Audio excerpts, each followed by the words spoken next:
यह है कहानियों का अद्भुत संसार, किस्सा कहानी। और आज टाइम मशीन में आपको सुना रहा हूं भगवान शिव और सती की प्रेम की कहानी, जिसका नाम है तांडव और जिसे लिखा है मैंने, यानी मंजीत ठाकुर ने। सुबह का वक्त था। सती को शिव की साधना की जगह पर आते देखकर भगवान शिव के गण सावधान हो उठे थे। सती ऐसे वक्त कम ही आया करती हैं पति से मिलने। सती न चाहते हुए आज फिर शिव से कुछ मांगने पहुंची थी। वो गुफा कैलाश की चोटी के पास है, जहां सालों भर बर्फ की सफेद चादर बिछी रहती है। मैंने बड़े बूढ़ों से सुना है उस इलाके में जाना आसान नहीं। चारों तरफ जहां तक नजर जाए बस बर्फ ही बर्फ, कोई आवाज नहीं सिवाय ग्लेशियर खिसकने की गड़गड़ाहट और तेज हवा चलने से आती साए साए की। जहां घास का तिनका भी नहीं उगता, वहीं कैलाश। नंदी, वीरभद्र, भैरव और शिव के तमाम गण सती के सम्मान में झुक गए थे। जाने कब से देवों के देव भगवान शिव तपस्या में लीन हैं। गर्दन में नाग की माला, सिर की उलझी जटाओं से निकलती हुई गंगा, माथे पर दूज का चांद, पूरे शरीर में चिता की राख लपेटे शिव अपनी ही धुन में रहते हैं। तभी तो पत्नी सती उनको प्रेम से अघोरी कहती हैं। जवाब में शिव आहिस्ते से मुस्कुराते भर हैं। शंकर हैं भी ऐसे अलमस्त कि जिसने जो मांगा हाथ उठाकर दे दिया। सती कहती भी तो है उनको भोले भंडारी। देवता हो या दानव, यक्ष, गंधर्व, राक्षस, किसी का भी फसाद हो, शिव का फैसला सब मानते हैं, सिर आंखों पर रखते हैं। सती का मन डगमग कर रहा था। शिव से कहूं या नहीं? असल में सती के पिता के घर में एक उत्सव था, एक यज्ञ। लेकिन सती के पिता दक्ष प्रजापति की शिव से बनती नहीं थी, और अपनी इस दुश्मनी में या कहिए जलन में दक्ष ने शिव को इस उत्सव का न्योता तक नहीं दिया था। शिव को तो कोई फर्क नहीं पड़ता किसी न्योते बुलावे का, लेकिन सती का मन बार बार मायके की तरफ खिंच रहा था। शिव के पास बैठकर उनकी साधना खत्म होने का इंतजार कर रही सती के मन की बेचैनी बढ़ती जा रही थी। आखिर शिव को मायके जाने की अपनी इच्छा बताई कैसे जाए? सुनिए, आखिरकार सती ने पति की तरफ बड़े मुलायम अंदाज में देखते हुए कहा था। साधना में लीन शिव ने बहुत देर के बाद आंखें खोली थी, बहुत आहिस्ते से। शिव ने मुस्कुराते हुए पूछा था, पिता के घर जाना चाहती हो? आखिर महादेव के मन से कोई बात छिपी भी कैसे रह सकती है? जो पूरी दुनिया के मन की बात जानता हो, वो क्या अपनी पत्नी के मन की बात नहीं जानेगा? सती की आंखों के कोर भीग से गए थे।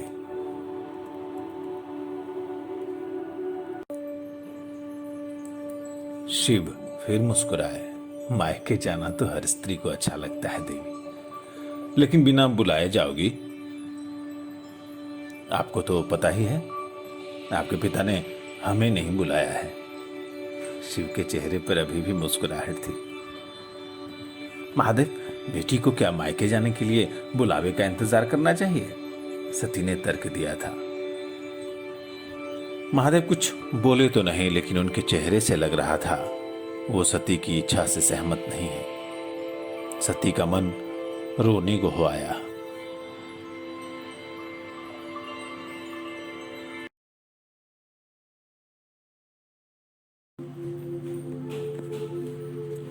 शिव सती की उस इच्छा से कुछ खुश तो नहीं हुए थे। सती मन महसूस कर वहीं बैठी रह गई थी। सच भी था, दुनिया जिसे देवताओं के भी देवता के रूप में पूजती है, उसे पिताजी ने समारोह में बुलाया तक नहीं था। घर में भाई भतीजों से मिले सती को बरसों बीत गए थे। पिता भी विवाह के बाद मिलने तक नहीं आए। सती राजकुमारी हैं, लेकिन विवाह के बाद शिव के घर आकर रहने, उनके रहन सहन के साथ तालमेल बिठाने में उनको जरा भी दिक्कत नहीं हुई। सती को शिव से बेहद प्यार था। बहुत तपस्या करके शिव को पाया था सती ने। शिव भी तो टूट कर प्रेम करते थे सती से। शिव से विवाह का फैसला सती का अपना था। सती के पिता दक्ष प्रजापति ताकतवर राजा थे और शिव के साथ उनका न जाने क्यों बहुत विरोध था।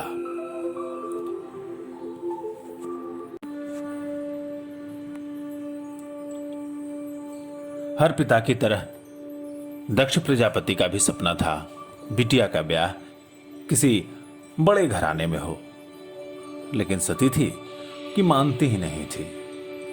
बहनें तो और भी थी सती की, लेकिन दक्ष को बहुत इच्छा थी एक संतान की, जिसके रूप गुण को देखकर दुनिया दांतों तले उंगली दबा ले। दक्ष ने बहुत तपस्या की थी। दक्ष खुद भगवान ब्रह्मा के पुत्र थे। पिता ब्रह्मा ने वरदान दिया था, एक और बिटिया होगी घर में। खुद माता आद्या होंगी, लेकिन उनका विवाह खुद शिव से ही होगा। दक्ष के घर में गुनी बिटिया हुई थी, और जो चांद की तरफ बढ़ी और 16 की होते होते न जाने कितने कारनामे करके दिखा दिए। सती को पता चलना ही था, खुद भगवान शिव ही होने वाले हैं उसके पति। लेकिन दक्ष भगवान ब्रह्मा की बात भूल चुके थे, साफ मुकर गए। दक्ष के हिसाब से सती जैसी राजकुमारी का पति तो कोई राजकुमार ही हो, और दक्ष के हिसाब से शिव सती के लायक नहीं थे। लेकिन सती ने जिद ठान ली थी। बड़ी मुश्किल तपस्या शुरू कर दी। हफ्तों का उपवास, शिव का ध्यान, कई बार कैलाश की यात्रा। आखिरकार सती की जिद के आगे पिता को झुकना ही पड़ा। सती के इस अटूट प्रेम के बारे में शिव को पता नहीं था। क्या पता भी हो, लेकिन शिव ने कभी कुछ कहा नहीं। शिव की बातें शिव ही जाने। लेकिन सती ने शिव को मना लिया था। बड़ी धूमधाम से विवाह हुआ था शिव और सती का।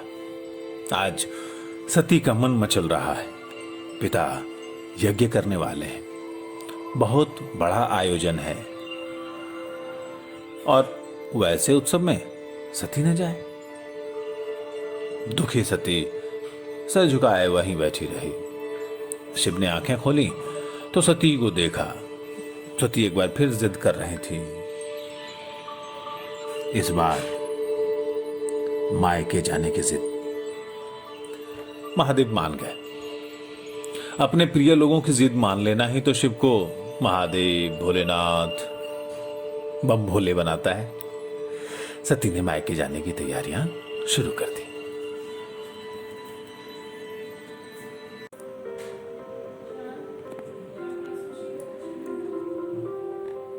कैलाश से सती की पालकी चली। शिव के गण पालकी उठाए चल रहे थे।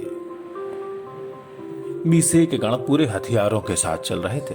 शिव ने अपने खास गण वीरभद्र को साथ कर दिया था। शिव को आशंका थी कि दक्ष प्रजापति सब कुछ यूं ही नहीं हो जाने देंगे। सती भी भोली हैं, बहुत जिद की शिव को साथ ले चलने की। शिव भक्तों की पुकार पर दौड़े चले आते हैं, लेकिन ससुराल जाना, वो भी तब जब खुद ससुर जी से उनकी नहीं बनती हो, बड़ा मुश्किल है।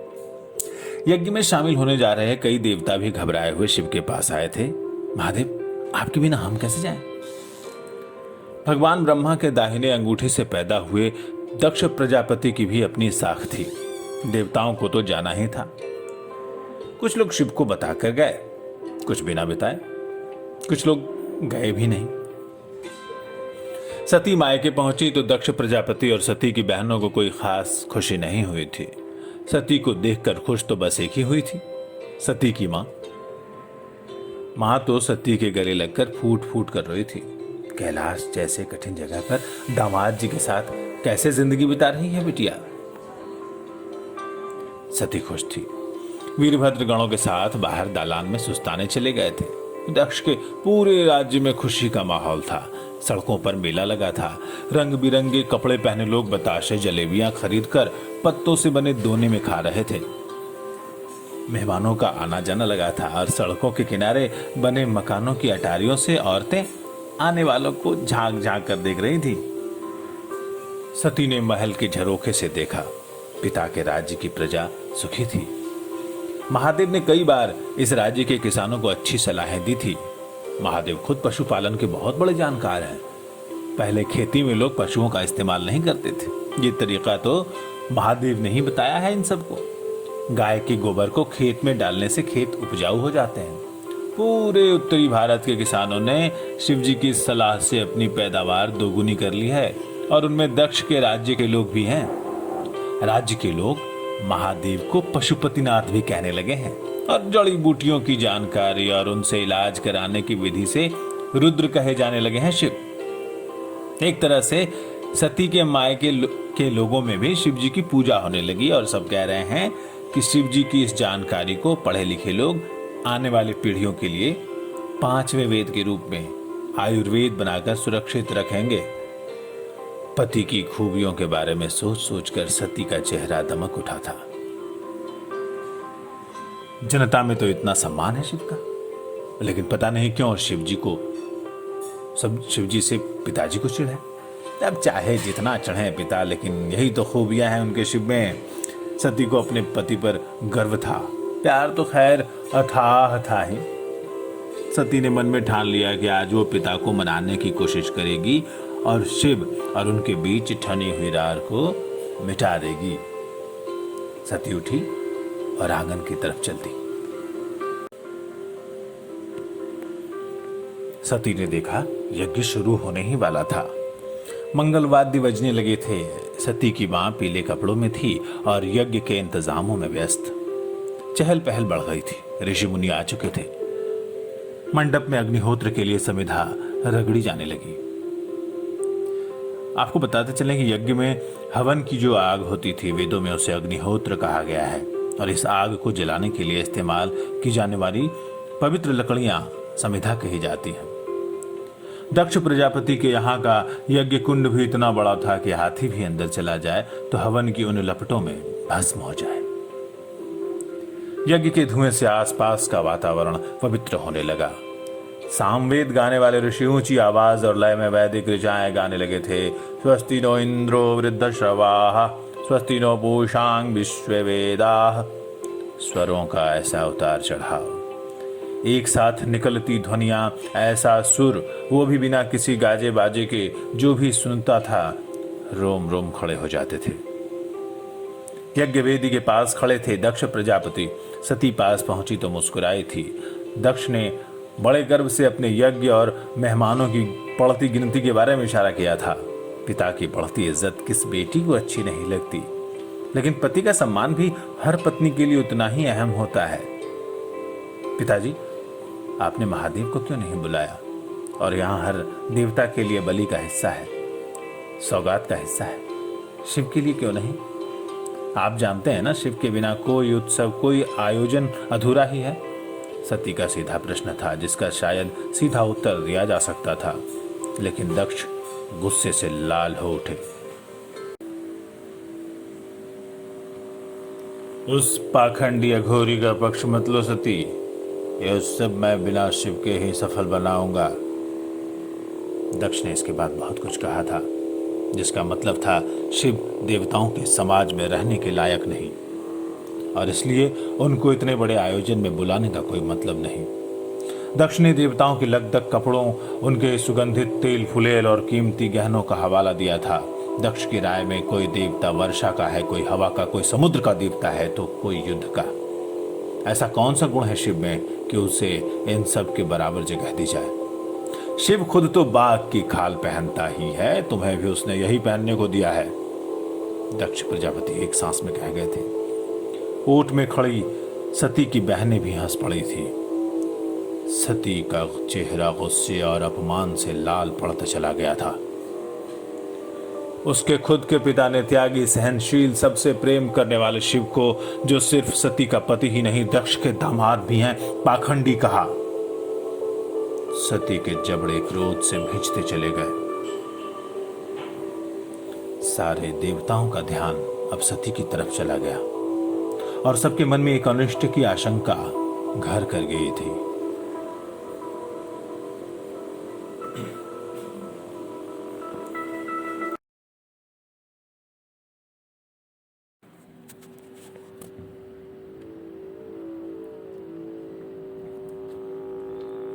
अनिष्ट तो हुआ था। दक्ष प्रजापति शिव के बारे में उल्टा सीधा बोलते चले गए थे। सती का चेहरा गुस्से और अपमान से लाल भभूका हो गया। वहां मौजूद देवताओं को भी लगने लगा था कि दक्ष अपनी सीमा पार कर गए हैं। अभी ब्रह्मा कुछ कहने के लिए या शायद दक्ष को रोकने के लिए उठे ही थे कि गजब हो गया। सती गुस्से से भरी हुई उठी। दक्ष की निगाहें सती की तरफ थी और सारे देवताओं की तरफ भी। पिताजी, शिव को आप जानते हैं, वो मान और उपमान से ऊपर है। लेकिन जिस शिव ने समुद्र मंथन से निकले विष को पीकर दुनिया को बचाया हो, वो तांडव भी करते हैं। अपने मायके में अपना अपमान सहन कर लेती मैं, लेकिन शिव का नहीं कर सकती। सब ठिठक कर सती को सुन ही रहे थे कि एक छलांग में सती उस विशाल हवन कुंड के भीतर कूद गई थी। सन्नाटा छा गया। ऋषियों का मंत्र जाप रुक गया।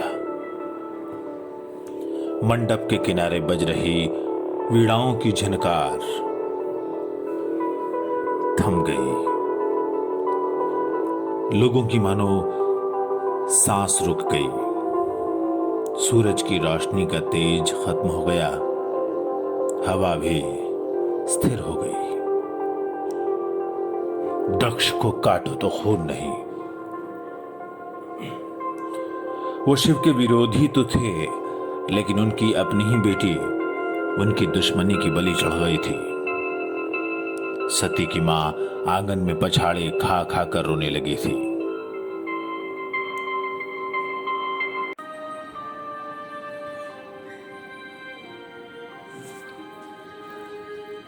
पता नहीं कैसे अचानक चारों तरफ से काले काले बादल घिराए थे। घुप अंधेरा छा गया। तेज हवाएं चलने लगी। इस मौसम में बारिश नहीं होती थी कभी दक्ष के राज्य में, लेकिन आसमान से कड़कती बिजली के बीच न जाने कैसे मोटे मोटे बड़े बड़े ओले गिरने लगे। और बारिश की तो मत पूछिए, धारासार, इतनी जोरदार बरसात कि एक हाथ दूर कुछ और नजर नहीं आता था। सारे देवता और आम लोग मंडप से उठकर ऊंट की तलाश करने लगे थे। अंधेरे और बरसात के बीच कुछ भी तभी नजर आता था जब बादलों के बीच तेज बिजली कड़कती थी। महल और मंडप की सारी रोशनियां पहले ही बुझ गई थी। घुप अंधेरे में बस एक रोशनी थी, उस हवन कुंड की जिसमें सती ने कूदकर जान दे दी थी। पवित्र माहौल अचानक डरावना हो गया था। हवन कुंड की बुझी हुई आग में से बस लाल रंग के अंगारों की रोशनी थी और उसी रोशनी में सबने देखा जटाएं खोले, हाथों में त्रिशूल लिए, बाघों की खाल कमर में लपेटे एक भयानक सा साया वहां खड़ा है। भयानक साया? जी नहीं, ये तो गुस्से में भरे हुए शिव खुद आ पहुंचे थे। रुद्राक्ष की मालाएं टूटकर नीचे बिखर गई थी। जिधर देखो सांप ही सांप नजर आ रहे थे। सती के अंगरक्षक बनकर आए वीरभद्र के ललकारते ही शिव के गण डमरू बजाते हुए पूरे आंगन में फैल गए। लोग सिहर उठे। डमरू की आवाज उस वक्त हमेशा की तरह आशीर्वाद जैसी नहीं, बल्कि दहशत लाने वाली लग रही थी। और लग रहा था कि शिव डमरू की ताल पर नाच रहे हों, तांडव कर रहे हों। हर कोई बस अपनी सांस रोके अगली घटना का इंतजार कर रहा था। पलक तक नहीं झपका सका था कोई कि दक्ष प्रजापति का कटा हुआ सिर आंगन में लुढ़कता हुआ नजर आया। हर कोई खामोश था।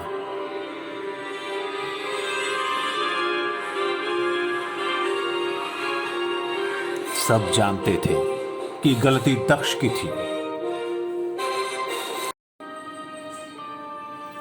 सबने उसके बाद इतना ही देखा कि शिव ने हवन कुंड में सती की बेजान देह उठाकर कंधे पर रखी और चल दिए। गणों को शिव ने बस इतना ही आदेश दिया, नाश कर दो।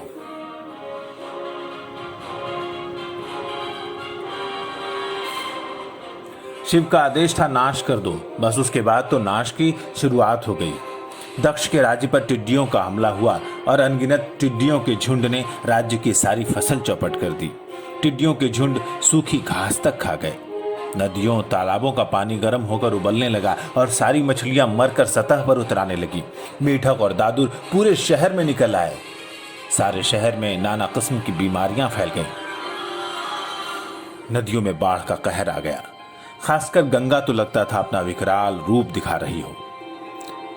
उधर सती की बेजान देह लिए शिव कहीं रुकते ही नहीं थे।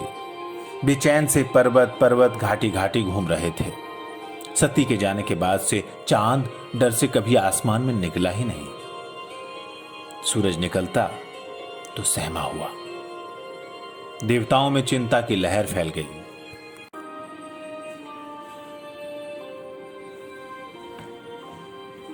शिव पर बहुत कुछ टिका था, देवों का भी और दानवों का भी। इस महाप्रलय से, इस नाश से दुनिया तो खत्म ही हो जाएगी। इसे बसाने में देवताओं और दानवों ने मिलकर मेहनत की थी। समुद्र मथने से लेकर न जाने कितने बड़े काम किए थे। खाना बदोश लोगों को पशु पालने से लेकर खेती सिखाना, आग का इस्तेमाल करना सिखाना, पहिया और चाक पर बर्तन बनाना। शिव के योगदान को कौन भुला सकता है।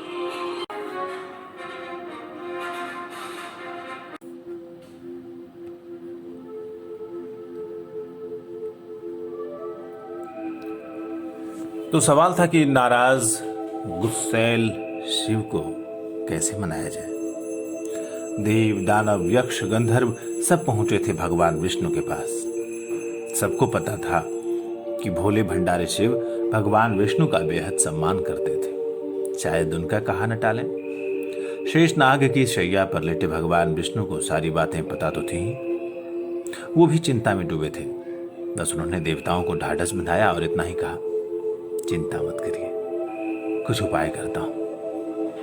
भगवान विष्णु गरुड़ के साथ चले तो शिव शंकर को खोजने में उनको भी बहुत वक्त लग गया। आखिरकार गोमुख से भी आगे हिमालय के किसी एकांत स्थान पर दिख गए थे शिव जी, अस्त व्यस्त, कंधे पर सती की देह टांगे।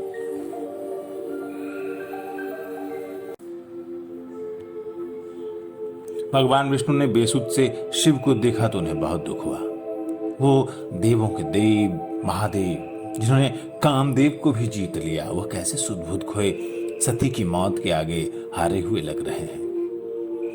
भगवान विष्णु को कुछ और न सूझा तो भगवान शिव के पीछे पीछे चल दिए। उन्हें लगा कि अगर सती की ये बेजान देह न रहे तो शायद महादेव के मोह का ये चक्कर खत्म हो।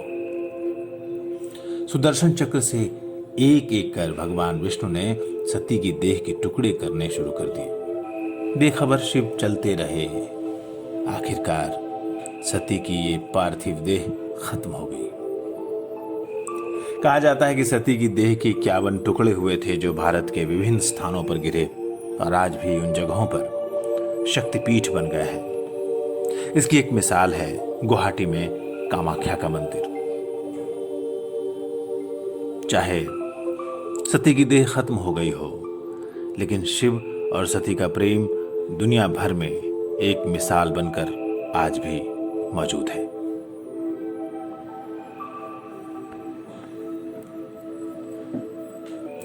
टाइम मशीन में आज इतना ही। हमारे इस चैनल को सब्सक्राइब करें, कमेंट में अपनी बात कहें, हमें अच्छा लगेगा। नमस्कार।